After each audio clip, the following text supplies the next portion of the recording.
No último sábado, o mundo assistiu ao atentado à maior democracia ocidental quando Donald Trump foi alvo de tiros durante um comício para apoiadores na Pensilvânia. O republicano, ex-presidente dos Estados Unidos e atual candidato à presidência, está vivo por um verdadeiro milagre. Claro que o fato teve repercussão mundial e a esquerda brasileira imediatamente tratou de fazer aquilo que faz de melhor: destilar ódio e rancor. Eu sou a Geisiane Freitas e esse é o Na Veia. Aqui eu te conto que não querem que você descubra, mas que você precisa saber sobre política e atualidades.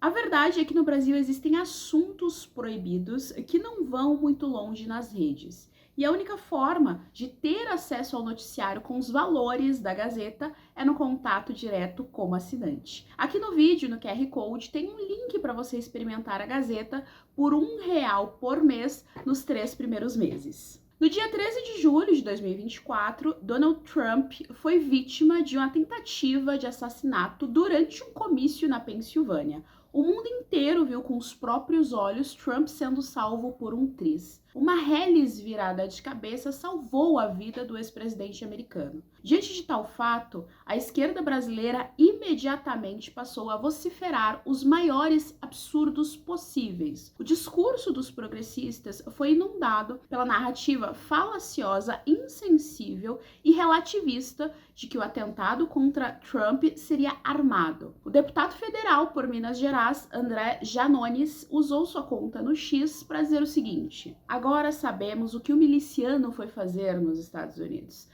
assim que deixou a presidência. É a fakeada fazendo escola. Janones, além de acusar Trump de ter armado o próprio atentado, ou seja, culpando a vítima, ainda fez questão de novamente dizer que a tentativa de assassinato que o ex-presidente do Brasil, Jair Bolsonaro, sofreu também não passou de algo encenado. A fala de Janones revela a verdadeira face da esquerda, a agressividade com seus opositores políticos. A tentativa de assassinato de Trump ainda jogou luz em cima de outra natureza da esquerda, a sanha totalitarista. O ministro da Justiça, Ricardo Lewandowski, afirmou que o aumento das armas de fogo no poder dos cidadãos comuns não representa apenas um risco para a segurança pública, mas coloca em xeque a própria democracia, como demonstra o lamentável atentado contra o ex-presidente dos Estados Unidos, Donald Trump, em plena campanha pela reeleição. É importante termos no horizonte que o atirador que tentou assassinar Trump não entra na categoria de cidadão comum. A palavra cidadania tem seu conceito e em momento algum engloba indivíduos que tentam tirar a vida de um desafeto político. O atirador está na categoria criminoso e esses, no nosso país,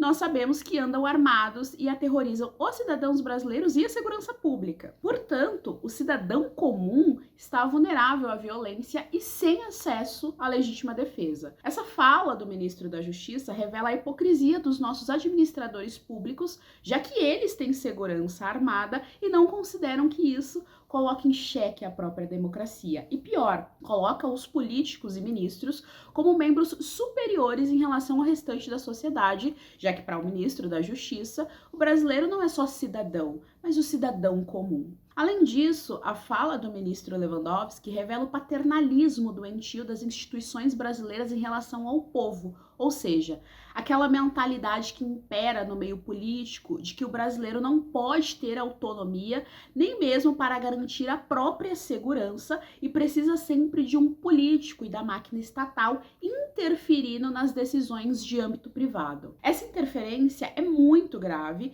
já que são em países que têm regimes ditatoriais que têm essas características e que toda a ditadura, durante seu processo de ascensão, estabeleceu a proibição do acesso do cidadão às armas. O show de horrores da esquerda em relação ao caso Trump não parou por aí. O consórcio midiático vergonhosamente manipulou as primeiras informações sobre o atentado sofrido pelo ex-presidente. Já era sabido o que havia acontecido e ainda assim as manchetes dos portais da velha imprensa diziam que houve supostos tiros e que Donald Trump havia caído do palco e machucado a orelha. Essa descarada manipulação da velha imprensa nos mostrou, pela enésima vez, a importância da liberdade de comunicação nas redes sociais. Sem as redes sociais, nós, brasileiros, pensaríamos que Donald Trump apenas teve um relapso, caiu e machucou a orelha, já que a velha imprensa estava preocupada em reescrever a história a seu bel prazer e por meio de mentiras. A esquerda ainda culpou o próprio Donald Trump pela tentativa de assassinato sofrida por ele, ignorando o slogan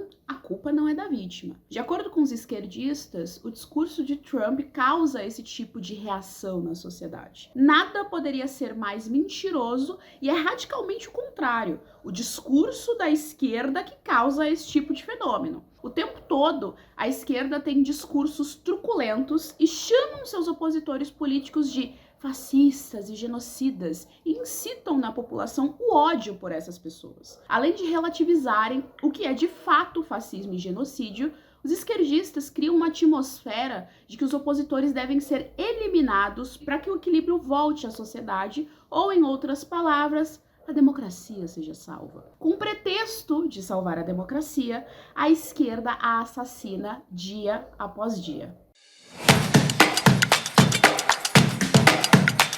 Você está ouvindo a risada dos corruptos e do pessoal da censura.